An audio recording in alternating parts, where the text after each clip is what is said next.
İlk başlarda süreç konuşulduğunda görüşmeler açıklanırdı kamuoyuna birkaç gün öncesinden. Merakla beklenirdi ama artık öyle hareketli bir haftadayız ki geçtiğimiz haftanın sonlarına doğru peş peşe hiç basına bile bilgi verilmeden anlık görüşmeler gerçekleşiyor. Önce bu hareketliği yorumlamanızı isteyeceğim. Doğrusu bu hareketlik var ama diğer taraftan da siz de dahil tüm çevreler çok ketum. Hiç bilgi vermiyorlar. Ne gazetecilere ne topluma. Bu da merak uyandırıyor. Bu hareketliği neye yorumlamak lazım? Nasıl yorumlamak lazım? Evet, gerçekten çok hareketli. Sadece Ankara değil, her yer hareketli ama Ankara'nın da kendine has bir hareketliliği var. Ben bunu biraz telafi edici bir süreç olarak değerlendiriyorum. Hatırlayacaksınız, hem sizin programınızda hem diğer programlarda hep bu adım atma hikayesini çok konuştuk. Neden adım atılmıyor, ne olacak diye. Bayağı bir atalet göstermişti iktidar, devlet. Şimdi bir hareketlilik başladı. Aslında olması gereken buydu. Ve bu görüşmeler, bu trafik umarım yoğunluğunu kaybetmeden devam eder ve bunun sonucunda da beklenen gelişmeleri hep beraber yaşarız. Aslında bu hareketlilik önemli ve normal olması gereken diye düşünüyorum. Peki bu hareketlilik dışarıya hiç yansımıyor. Kamuoyunun endişelerinin giderilmesi için sonuç itibariyle bu hareketliğin bir şekliyle kamuoyuna güven verici bir biçimde yansıtılması da gerekmiyor mu? Evet, çok da yansımıyor diyemeyiz. Evet, yansıyor. Şöyle söyleyebilirim. Bir kere her şeyden önce en önemli şeylerden biri bir komisyon çalışmalarıyla gerçekleşiyor. Komisyon çalışmalarına dair partiler önerilerini Meclis Başkanı Sayın Numan Kurtulmuş'a iletti. Her partinin önerisi de kamuoyuyla her parti kendi çerçevesinde aslında paylaştı. Öneriler ortaya çıktı. Bu öneriler çerçevesinde de Meclis Başkanı, grup başkan vekilleriyle bir toplantı daha yaptı. O toplantıda da sayı ve nasıl çalışacağına dair ne yapabiliriz üzerine bir görüşme oldu. Özellikle şunda bir mutabakat sağlandı diyebilirim. 35 civarında bir sayıyla bu komisyon çalışacak. Mecliste grubu bulunan partiler benzer komisyon, özellikle Plan Bütçe Komisyonu'nu kendisine örnek alacak. Bu şekilde sayılarını verecek. Diğer mecliste bulunan grubu olmayan 6 partide birer üye verecek ve meclis başkanlığında komisyon teşekkül etmiş olacak. Komisyonu biraz daha geniş konuşalım müsaade ederseniz ama önce şu görüşmelerle ilgili biraz bizim de izleyicilerin de kamuoyunda merak ettiği şeyleri sormak istiyorum. Şimdi Numan Kurtulmuş Meclis Başkanı, bir siyasetçi, ama diğer taraftan MİT Başkanı İbrahim Kalın da bir görüşme trafiği başlattı. Sürecin önce 3 Başat Partisi'ni, AKP, DEM Parti ve MHP'yi ziyaret etti. Aslında pek de alışık olunmayan bir tablo daha önceki dönemlerde. Sormayacağım, biliyorum söylemeyeceksiniz. Siz de o görüşmede bulunanlardan birisiniz. Ama bu görüşmeleri nasıl yorumlamak lazım? Özellikle MİT Başkanı'nın herhalde sadece meclis komisyonu için partileri ziyaret etmeyeceğini biliyoruz. Sürece dönük nasıl bir sonuç çıkarabiliriz bu görüşmeden? Bir kere bu görüşme önemliydi. Bugüne kadar genellikle MİT'in bu tür ziyaretler yapmadığını biliyoruz. Hatta hiç yapmadığını biliyoruz. Bir kere sanırım Cumhuriyet Halk Partisi'ne özel bir ziyarette bulunmuşlardı. Şimdi bütün partilere gidiyor, ziyarette bulunuyor MİT Başkanı ve heyeti. Bu talep hatırlayacaksınız bizden gelmişti. Çünkü biz defalarca bütün partilere gittik ve dedik ki sadece bizim gitmemiz yetmez. Bu konuda sürecin selameti açısından ve başarılı bir şekilde yol alabilmesi adına iktidar da devletin ilgili birimleri de siyasi partileri ziyaret etmeli, süreci anlatmalı, sürece dair varsa kaygılarını gidermeli ve istişarelerin içinde olmalı demiştik. Bu dile getirdiğimiz talep karşılık bulmuş gözüküyor. MİT Başkanı ve heyeti bizi de ziyaret etti. Diğer partileri de, grubu bulunan diğer partileri de ziyaret ediyor. Yarın sanırım bu ziyaret tamamlanacak Cumhuriyet Halk Partisi ile beraber ve bu önemli bir tur. devletin en ilgili birimi, bu sürecin en ilgili birimi ve odağı böylece birinci elden sürece dair bir bilgilendirmeyi yapmış oluyor. Bir bilgilendirme toplantısıydı ve bu çerçevede bu görüşmeler yapılıyor. Bu her şeyden önce bugün içinde bulunduğumuz sürecin o müzakere dediğimiz aklına hizmet eden bir davranıştır. Bu açıdan önemlidir. Diğer taraftan muhataplık açısından da önemlidir. Devlet-iktidar ilişkisinin ötesinde devlet ve tüm siyaset alanıyla ilişkilenme açısından kıymetlidir, önemlidir. Bir de bizim özelimizde biliyorsunuz DEM Parti yıllarca uzun bir süre öncesinde HDP, öncesinde diğer partileri hep düşmanlaştırıldı, ötekileştirildi.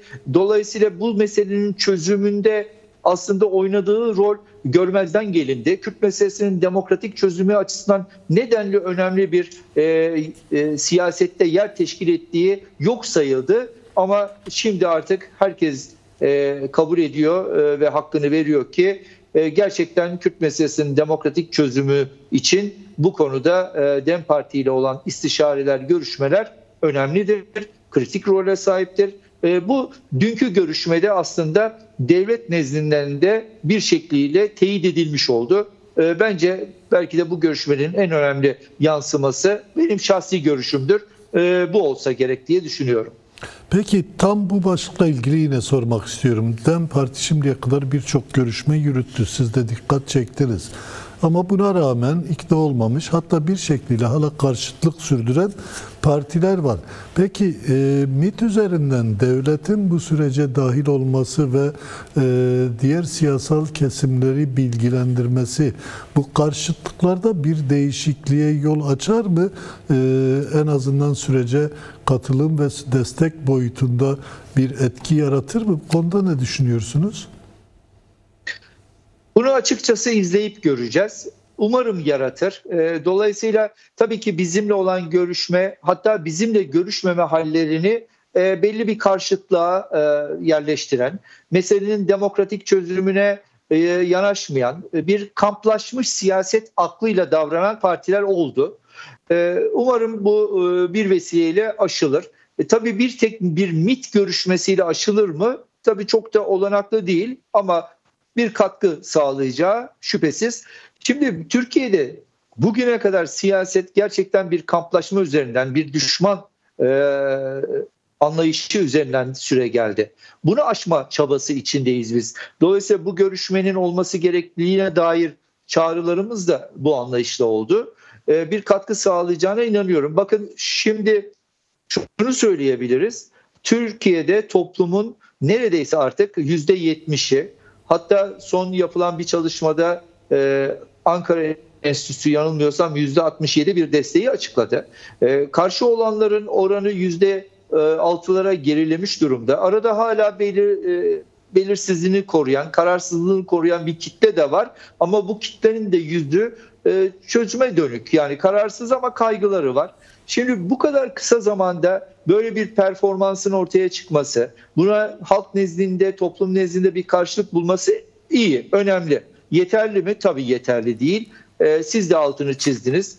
Süreç daha şeffaf yürümeyle toplumun hem ikna olması hem katılması sağlanmalı. Bunlar da kritik önemde. Çabamız biraz da bu yönde. Peki birazdan Numan Kurtulmuş'un Sayın Meclis Başkanı'nın görüşmelerini değerlendirmenizi isteyeceğim. Bu konuda ilişkiler kamuoyuna biraz daha açık yürüyor. Bu bağlamda tabii Meclis Komisyonu'nu da değerlendirmenizi isteyeceğim. İşte silahlar yakıldı ve artık beklenen önemli gelişmelerden biri Meclis Komisyonu'nun kurulması. Tam olarak bu komisyon nasıl kurulacak? Bu konuda bir mutabakata varıldı mı? Çerçevesi nasıl olacak? Çünkü kamuoyuna yansıyan bilgiler de biraz farklı. Ne meclis tüzüğüne uygun, ne yasal bir yasa ile ama başka bir yöntem ile kurulacak. Bu konuda son varılan nokta ne? Belki ayrıntılarında daha sonra konuşalım. Yani çözüme dönük katkılardı. Evet, şimdi komisyon kurulacak. Meclis Başkanı'nın çağrısıyla, meclis kararıyla. Zaten Meclis Başkanı bunun tezkeresini oluşturacaktır muhakkak. Şu an için yasayla kurulamıyor. Çünkü yasayla kurulmasının hem bir gecikmeye neden olması hem de onun çalışma koşullarını ve bileşimini etkilemesi açısından belli sıkıntılar yaratabilir. Bunu dile getirdiler. Biz de tabii yasayla kurulmasını istedik. Ama yasayla kurulmasındansa yola çıkıp zaman içinde bu yasal konuma kavuşması da konuşuldu. O yüzden de Cuma günü ya da gelecek haftanın başında komisyon ilk toplantısını gerçekleştirecek. Yani yola çıkacak. İkincisi 35 kişiden oluşacak.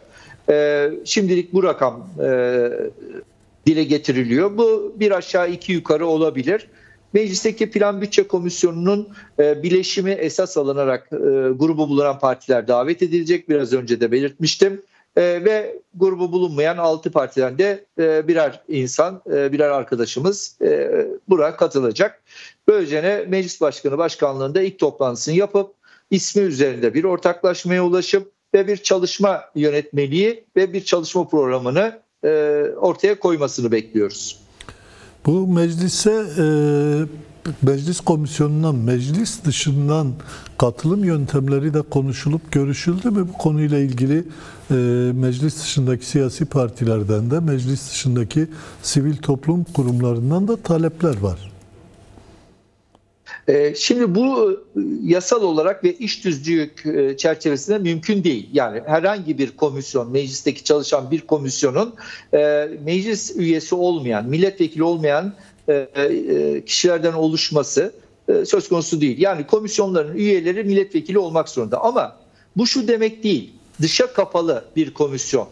Hayır. Dışa açık olabilir, alt komisyonlar kurar. Bu alt komisyonlar toplumun çeşitli kesimleriyle temasa geçer. O temaslar sonucunda katkılarını alır, eleştirilerini alır ve onlardan yararlanarak komisyon çalışmasını sürdürebilir. Dolayısıyla meclis dışı çalışmalarını bu tür temaslar, ilişkiler, bir araya gelmeler, toplantılarla sürdürecek. Ama komisyonun yasal, hukuki, iş tüzüğe bağlı çalışması üyeleriyle yani milletvekilleriyle sürdürülecek. Peki, Cumhurbaşkanı Erdoğan aslında yurt dışı seyahatten dönerken önümüzdeki günlerde mecliste yeni gelişmelere tanıklık edeceksiniz dedi. Bu sanırım sadece komisyonu ifade eden bir yaklaşım değildi. Bir nevi yasal değişikliklerden de söz ediliyor. Kamuoyuna da kısmen yansıdı, bir 11. yargı paketi hazırlığı var. Bu komisyon çalışmalarıyla beraber yürüyecek bir şey mi? Yoksa bununla ilgili ayrı bir hazırlık yürütülüyor mu? Kim bu hazırlığı yürütüyor? Sadece hükümet mi, yoksa en azından bu süreci selamete ulaştırmak için çaba gösterenler birlikte mi bir çalışma yürütüyor? Nedir bu 11. yargı paketi? Şimdi hem komisyon çalışması hem Adalet Bakanlığı'nın çalışması hem de diğer çalışmaların hepsinin aslında en temel meselesi şudur. Bu adını koyduğumuz barış ve demokratik toplum sürecidir. Bu süreçte esas bizim dönüp bakacağımız yer kuşkusuz İmralı'dır. Başkanın, Sayın Öcalan'ın ortaya koymuş olduğu aslında stratejidir, yol haritasıdır. Biz DEM Parti olarak bunu referans alırız. Bunun gereğini yapmak için mücadele ederiz. Hem komisyon içinde hem komisyon dışında.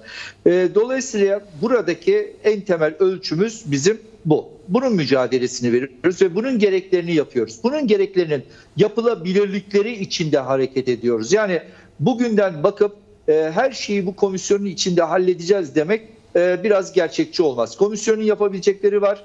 Yargı paketinin yapabilecekleri var, siyasetin yapabilecekleri var. Şimdi bunları birbirinden ayırt edip net konuşmak lazım. Şimdi bu komisyon hangi alanda çalışacağını çok net ortaya koydu. Silah bırakanların hukuki güvencesi, onların yasal gerekliliklerinin karşılanması ve buna bağlı olarak çeşitli kanunlarda, Türk Ceza Kanunu, Terörle Mücadele Kanunu, İnfaz Kanunu'nda yapılacak değişiklikler.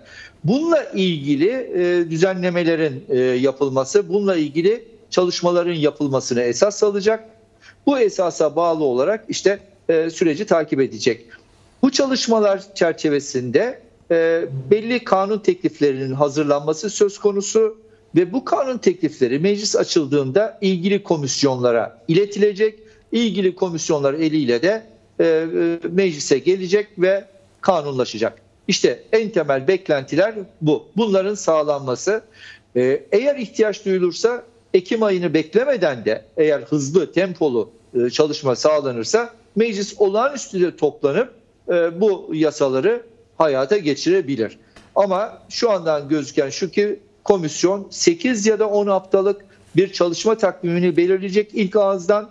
İlk ağızdaki bu çalışma takviminde özellikle silah bırakmaya bağlı olarak silah bırakanların ve örgütle bağı olanların hukuki yasal geleceğinin güvenceye kavuşturulması. İlk ağızda yapılacak bu. Bunun da yasallaşma süreci Ekim. Yargı paketlerine gelince Adalet Bakanı dile getirmişti. Biz görüşmelerimizde de konuşmuştuk. 10. yargı paketinden sonra 11, 12. yargı paketleri tabii ki olacak demişlerdi. Bu yargı paketleri STALT, silah bırakanlar, PKK bu sürecin ötesinde de tabii belli bir içeriğe sahip. Onlar da bu hazırlıkları yapıyor. Burada hangi konular örtüşüyor derseniz tabii ki komisyon çalışmalarında ortaya çıkan Türk Ceza Kanunu, Terörle Mücadele Kanunu, İnfaz Kanunu gibi kanunlardaki düzenleme ile yargı paketleri birbiriyle örtüşebilir. Belki de bir yargı paketi içinde gelebilir bunlar. Ufak bir ihtimal. Belki de kendine has düzenlemeleriyle bu alana özel düzenlemeleriyle gündeme gelebilir. Başka bir seçenek daha var. Belki de yasalardaki düzenlemelerin ötesinde özel bir kanunla da bir yol alınabilir. Şimdi bunların hepsini komisyon tartışacak. Komisyon burada en etkin çözümü bulmaya çalışacak. Umarım sadece DEM Parti'nin çabasıyla sınırlı kalmaz. Diğer partilerde çözüm odaklı, sürece odaklı enerjilerini, katkılarını sunarlar. Bu 8 haftalık, 10 haftalık çalışma amacına ulaşır. Burada dikkat çeken bir şeyi de sormak istiyorum bu komisyonla ilgili.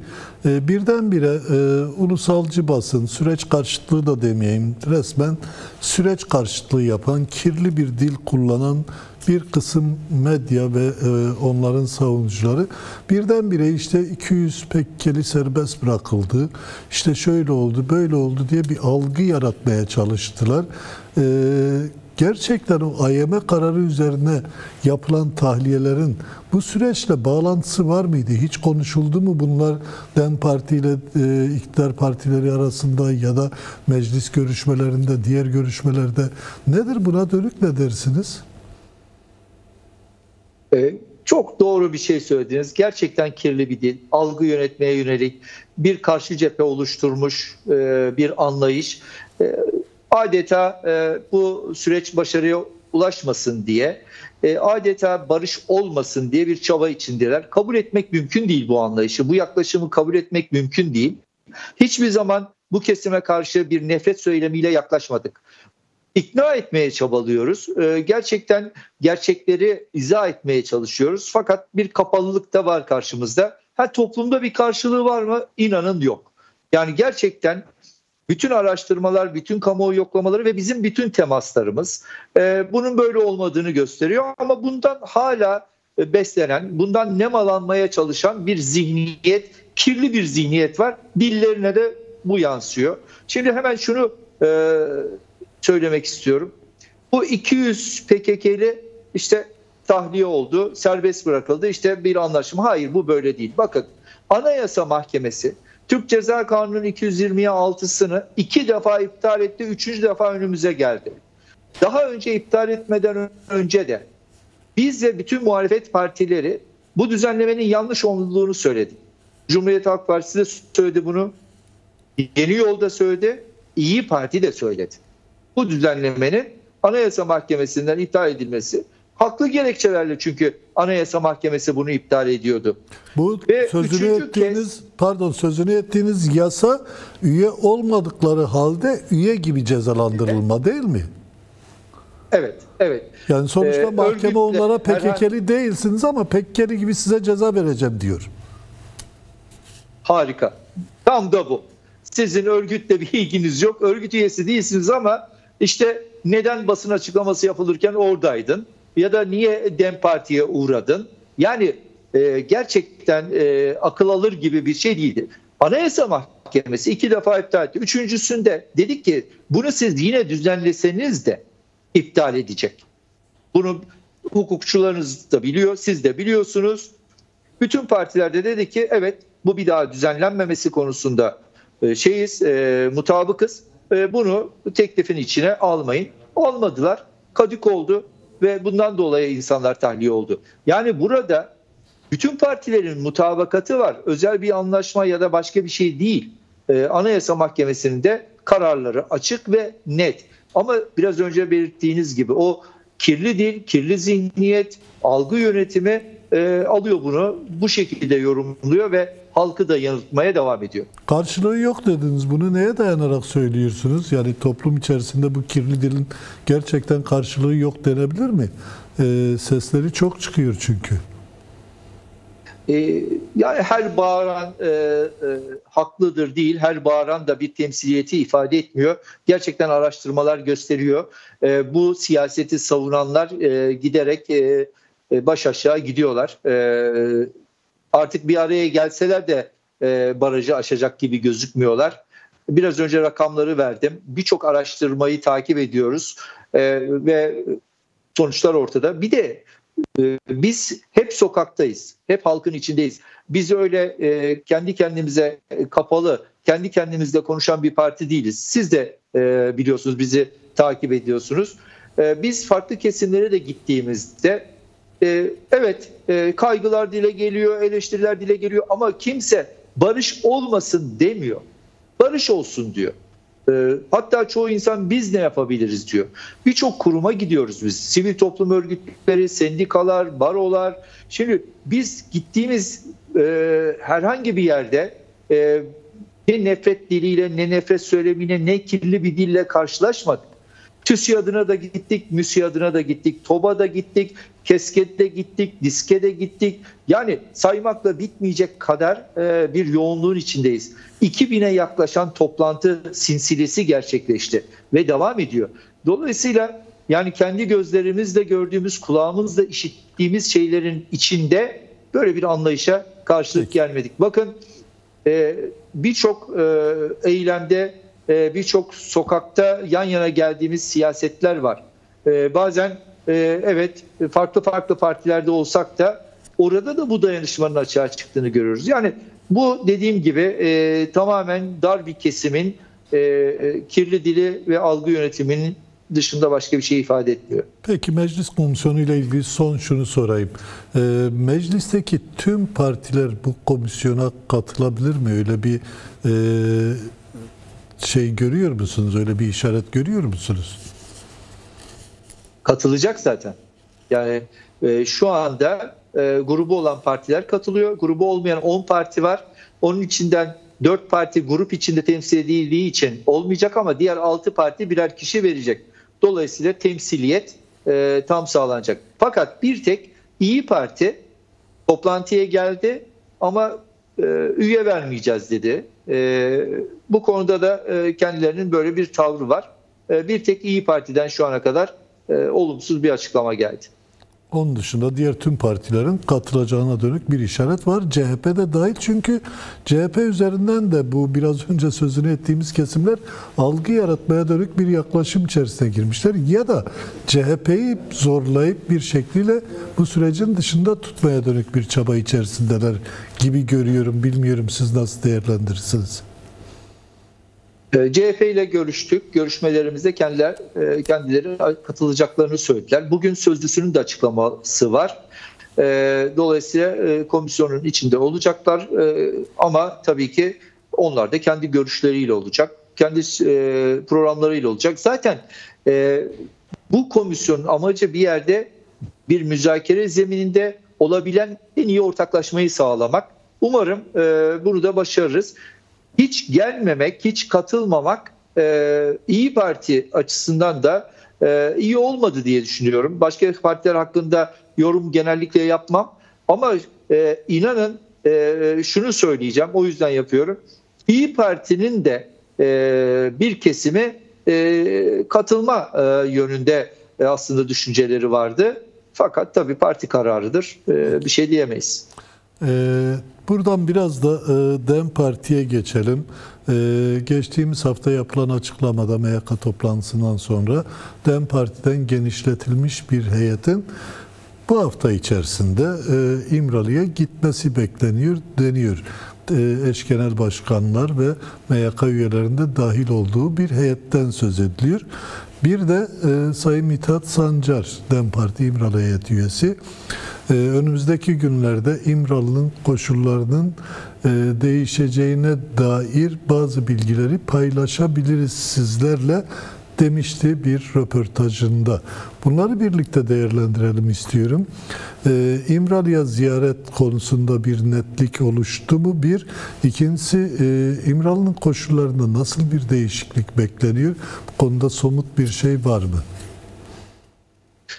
Evet, şimdi İmralı'daki gelişmeleri heyetimiz aktaracak. Heyetimiz gidiyor şimdi yeniden.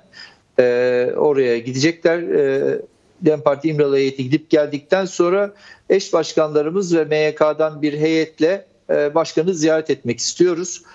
Umarım hem başkan uygundur, çalışmalarından dolayı onun takvimini tabii ancak heyetimiz bize aktarıyor. Hem de bu tabii ki biz bu talepte bulunduğumuz zaman devlet, ilgili organlar bunu değerlendirip bize dönüyor.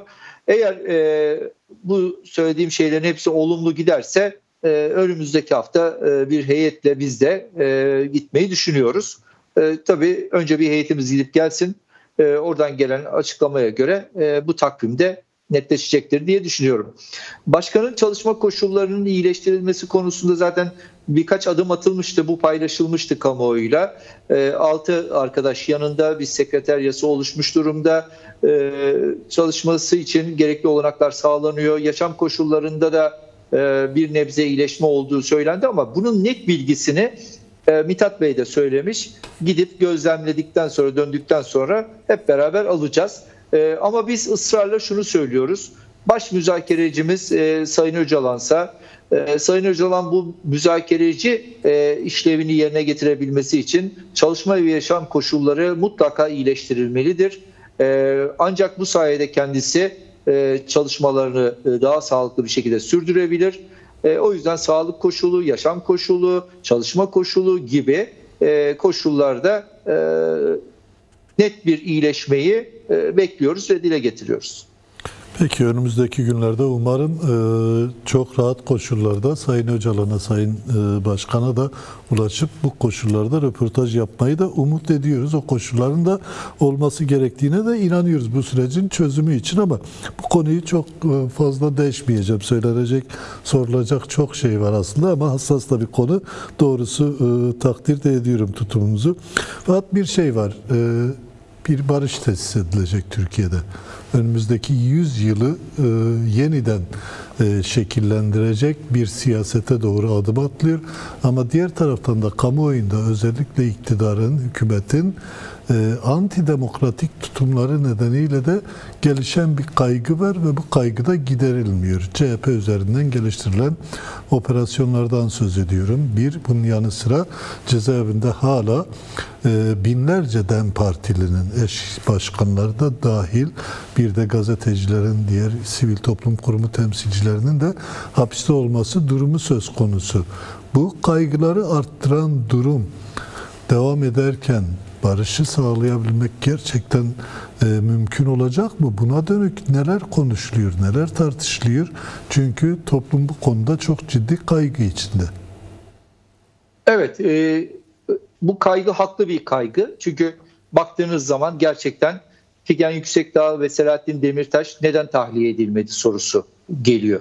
Avrupa İnsan Hakları Mahkemesi 3. kez bu konuda karar vermesine rağmen birçok siyasi mapus içeride, tutsak içeride. Diğer taraftan işte Kobani Kumpas davasından tutun da birçok siyasi davadan dolayı binlerce insan içeride. Gezi davası keza öyle. Kumpas davaları diyoruz işte biz bunlara. Demokratikleşme konusunda herhangi bir adım, gelişmeyi iktidar ortaya koymuyor. Herhangi bir yasa söz konusu değil. İşte ekolojiden tutun kadına yönelik şiddete, işte emekçilere yönelik şiddete. Yani sadece bu siyasetle ilgili değil. ekonomisiyle, ekolojisiyle, kadınıyla. Şimdi karşımızdaki rejim böyle bir rejim, otoriter bir rejim. Bu otoriter rejimle birlikte bir barışı tesis etmek ne kadar mümkün olabilir dediğimizde biz insanlara şunu anlatıyoruz.